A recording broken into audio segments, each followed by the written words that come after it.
یہ متاثر ہو کے انہوں نے یہ گروپ بنایا ہے اور یہ ایران کی انٹیلیجنس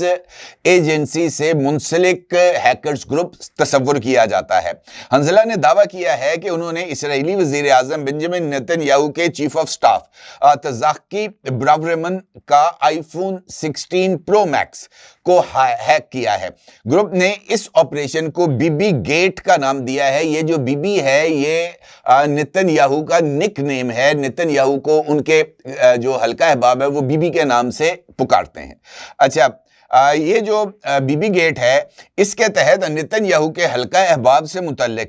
قطر گیٹ سکینڈل کی طرف اشارہ کیا جا رہا ہے، اور اب تک جو ڈیٹا پبلک کیا گیا ہے حنظلہ کے اپنے آفیشیل ایکس اکاؤنٹ کے ذریعے، اس میں جو رابطوں کی فہرست ہے جس میں سارہ نیتن یاہو، یائیر نیتن یاہو، وزراء، سفیر، صحافی اور سیکورٹی افسران کے نمبرز سمیت 100 سے زائد صفحات پر مشتمل پی ڈی ایف جو کہ یہ جو چیف آف سٹاف تھے بنجمن نیتن یاہو کے، ان کے موبائل فون میں موجود تھی، ان کو لیک کیا گیا ہے۔ اس میں ذاتی اور سرکاری تصاویر اور ویڈیوز، جسے نجی پارٹی کی ویڈیوز بتایا گیا ہے، لیکن اس چیٹ کے اندر یہ بات واضح نظر آتی ہے کہ یہ نجی جو محافل تھی، پارٹیز جو تھیں، وہ عوامی فنڈ سے جو ہے وہ ان کا اہتمام کیا گیا تھا۔ اس کے ساتھ جو ویڈیوز لیک کی گئی ہیں حنظلہ گروپ کی طرف سے، اس میں روسی سفیر کے ساتھ بھی ایک ویڈیو ہے جس میں وہ کہتے ہیں روس اور اسرائیل دوست ہیں۔ ٹرمپ اور بائیڈن کے ساتھ تصاویر بھی جو لیکیج ہے اس میں شامل ہیں۔ نیتن یاہو کی حفاظتی ٹیم کے اراکین کی شناخت کو ظاہر کیا گیا ہے۔ اگرچہ نیتن یاہو کی جو حفاظتی ٹیم تھی اس کی تفصیلات پہلے خفیہ تھی، لیکن اب حنظلہ نے اس کی جو نجی سیکیورٹی ٹیم ہے اس کی تفصیلات کو پبلک کر دیا ہے۔ اس کے ساتھ ساتھ کچھ واٹس ایپ چیٹس اور دستاویزات بھی ہیں۔ گروپ نے دھمکی دی ہے کہ مزید حساس مواد جیسے انکرپٹڈ چیٹس، مالی لین دین، اقتدار کے غلط استعمال اور قطر گیٹ سے روابط، یہ وہ تمام تفصیلات ہیں جو کہ ان کے پاس موجود ہیں اور وہ آہستہ آہستہ اسے پبلک کریں گے۔ نیتن یاہو کے دفتر نے اس دعوے کو اگرچہ مسترد کر دیا ہے اور کہا ہے کہ ابھی تک کوئی ہیک ثابت نہیں ہوا، اور اسرائیل کے سائبر حکام یہ جو دعوے ہیں حنظلہ کے اس کی تحقیق کر رہے ہیں، لیکن کچھ اسرائیلی ماہرین کا یہ ماننا ہے کہ یہ حنظلہ کی طرف سے جو دستاویزات کو پبلک کیا گیا ہے وہ بالکل درست ہیں۔ دسمبر میں حنظلہ کا یہ دوسرا بڑا حملہ ہے۔ اس سے پہلے سابق وزیر اعظم نفتالی بینٹ کا فون بھی ہیک کیا گیا تھا، اور اس کے ساتھ ساتھ اس فون کی بھی کچھ تفصیلات کو شیئر کیا گیا تھا۔ اب اس کے اندر جو اہم چیز ہے وہ ہے قطر گیٹ۔ قطر گیٹ انفیکٹ اس بات کی طرف اشارہ کرتا ہے کہ اسرائیلی سیاست کے اندر قطر کی مالی معاونت موجود ہے۔ یہ سکینڈل ابتدائی طور پر 2025 یعنی اسی سال کے آغاز میں سامنے آیا تھا۔ یہ بنجمن نیتن یاہو کے قریبی مشیران پر الزامات سے متعلق ہے کہ انہوں نے قطر سے پیسے لے کر قطر کے مفادات کو فروغ دیا، اور یہ سب کچھ انہوں نے اس وقت کیا جب وہ وزیر اعظم کے دفتر میں کام کر رہے تھے۔ نیتن یاہو کے سینئر مشیر جوناتھن یوریچ اور ایلی فیلڈ سٹائن اور سابق مشیر اسرائیل انہارن پر الزام ہے کہ انہوں نے قطری لابسٹ کمپنی سے پیسے لیے اور اسرائیلی میڈیا میں قطر کی مثبت تصویر کو پیش کیا۔ یہ کام غزہ جنگ کے دوران ہوا جب قطر حماس کے رہنماؤں کی میزبانی کر رہا تھا اور یرغمالیوں کی رہائی میں ثالثی کر رہا تھا۔ یعنی قطر یہ چاہتا تھا کہ غزہ میں اسرائیل کی طرف سے جو حملے کیے گئے ہیں اس میں قطر کے موقف کو اسرائیلی میڈیا، اسرائیلی پبلک اور امریکہ اور دیگر یورپی ممالک میں خود اسرائیل کی طرف سے پورٹرے کیا جائے کہ قطر جو ہے وہ حماس اور دیگر اسرائیلی یرغمالیوں کی رہائی کے لیے اور مذاکراتی عمل کے لیے مثبت پیش رفت کر رہا ہے، تاکہ قطر کا ایک مثبت چہرہ لوگوں کے سامنے آئے۔ اسی طریقے سے واٹس ایپ میسیجز اور دستاویزات سے یہ ثابت ہوا ہے کہ یہ لوگ قطر کے لیے کام کر رہے تھے، حتیٰ کہ نیتن یاہو بھی، اور یہ لوگ نیتن یاہو کے لیے بھی کام کر رہے تھے، قطر کے لیے بھی کام کر رہے تھے، قطر سے پیسے بھی وصول کر رہے تھے، اور اس فہرست میں نیتن یاہو بھی شامل ہے۔ کچھ رپورٹس میں کہا گیا ہے کہ ادائیگیاں 7 اکتوبر 2023 کے حملے کے بعد بھی جاری رہیں، اور اس سے پہلے بھی جو ادائیگیاں تھیں قطر کی طرف سے یا قطر کی لابسٹ کمپنیز کی طرف سے وہ اسرائیلی حکام کو کی گئی تھیں، اور یہ سلسلہ ابھی تک جاری ہے۔ بتایا گیا ہے کہ یہ جو قطر گیٹ ہے اس کی اندرونی انٹیلیجنس کے ساتھ ساتھ اسرائیلی پولیس اور سن بیٹ بھی تحقیقات کر رہے ہیں۔ یورچ اور فیلڈ سٹائن گرفتار ہو چکے ہیں۔ نتن یاہو کو اگرچہ خود سسپیکٹ ظاہر نہیں کیا گیا، لیکن انہوں نے گواہی دی ہے اور اپنے 2 قریبی معتمد ساتھی جن کو گرفتار کیا جا چکا ہے ان پر الزامات کو سیاسی انتقام قرار دیا ہے۔ سابق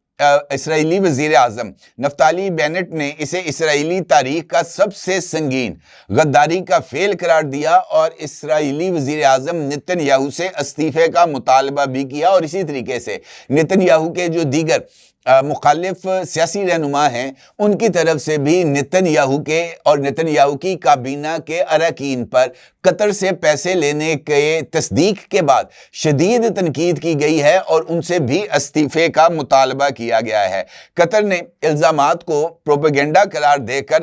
رد کر دیا تھا، لیکن یہ سکینڈل اب بھی جاری ہے اور اسرائیلی جو حکام ہیں وہ اس کی تحقیقات کر رہے ہیں۔ اب یہ جو ایرانی ہیکرز گروپ ہے حنزلہ، اس کے لیکس نے اسے ایک مرتبہ پھر جو لائم لائٹ میں اس قطر گیٹ کو دوبارہ لائم لائٹ میں یہ لا دیا ہے انہوں نے، اور حنزلہ گروپ کی طرف سے یہ دعویٰ کیا گیا ہے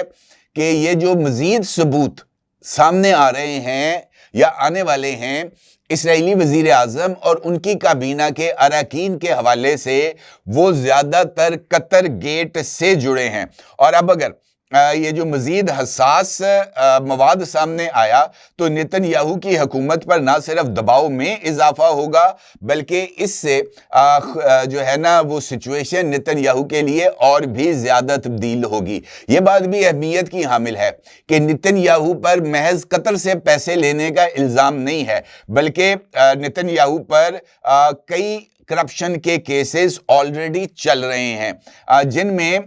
بلکہ خود امریکن پریزیڈنٹ ڈونلڈ ٹرمپ نے ابھی اپنے جو آخری وزٹ تھا جس میں انہوں نے اسرائیلی پارلیمنٹ سے خطاب کیا تھا، وہاں پر بھی انہوں نے نتن یاہو کو کرپشن کے ان الزامات سے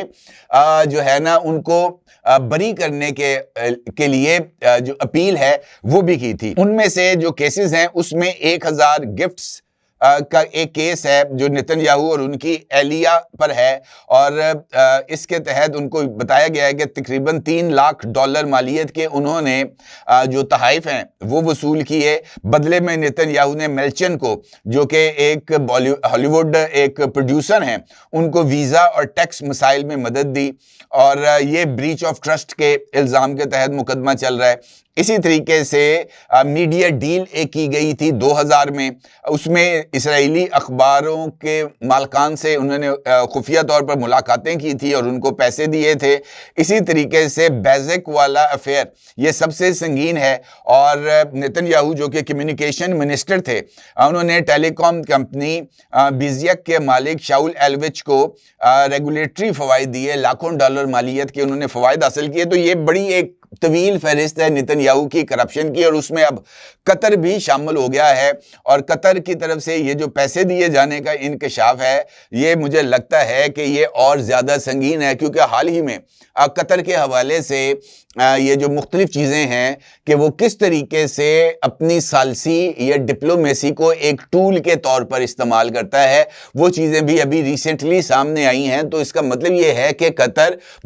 دنیا کے ہر ایک ملک کے تمام سرکردہ افراد کو نہ صرف اپنے ساتھ انگیج رکھتا ہے بلکہ ڈائریکٹلی انڈائریکٹلی لابسٹ کمپنیز کے ذریعے یا مڈل مینز کے ذریعے لوگوں کو ادائیگیاں بھی کرتا ہے ملینز آف ڈالرز کی، تاکہ وہ قطر کی جو امیج بلڈنگ ہے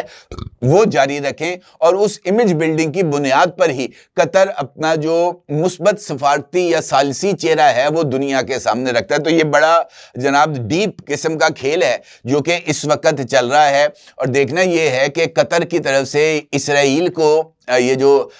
فنڈز کی منتقلی ہے اب اسرائیلی پرائم منسٹر اور دیگر لوگوں کو، اب اس کے اندر یہ جو حنزلہ گروپ نے اعلان کیا ہے مزید تفصیلات کو لیک کرنے کا، اس میں سے کون سی نئی چیزیں سامنے آتی ہیں؟ البتہ یہ بات طے ہے کہ غزہ کے حوالے سے جو اسرائیلی سٹانس ہے، خاص طور پر پاکستان اور ترکی کے حوالے سے،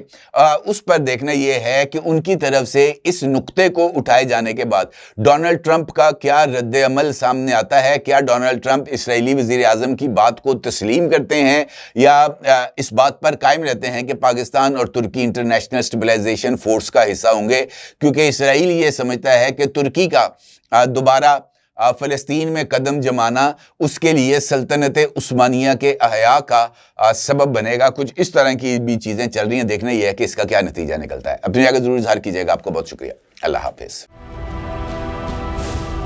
کیا آپ ایک بزنس اونر ہیں اور چاہتے ہیں کہ آپ کا برانڈ زیادہ سے زیادہ لوگوں تک پہنچے؟ ہمارے پاس ہے آپ کے لیے ایک بہترین موقع۔ ہمارے یوٹیوب چینل پر روزانہ ہزاروں لوگ ویڈیوز دیکھتے ہیں۔ یہ وہی لوگ ہیں جو باخبر، باشعور اور فیصلہ کرنے والے ہیں۔ اب آپ اپنے بزنس کو براہ راست ہمارے یوٹیوب چینل پر پروموٹ کر سکتے ہیں۔ پروڈکٹ پلیسمنٹ اور اسپانسرڈ سیگمنٹس کے ذریعے آپ اپنے برانڈ کو لاکھوں پوٹینشیل کسٹمرز تک پہنچا سکتے ہیں۔ تو دیر کس بات کی؟ آج ہی اپنے بزنس کو نئے لیول پر لے جائیں۔ For more information, call us 923338122280.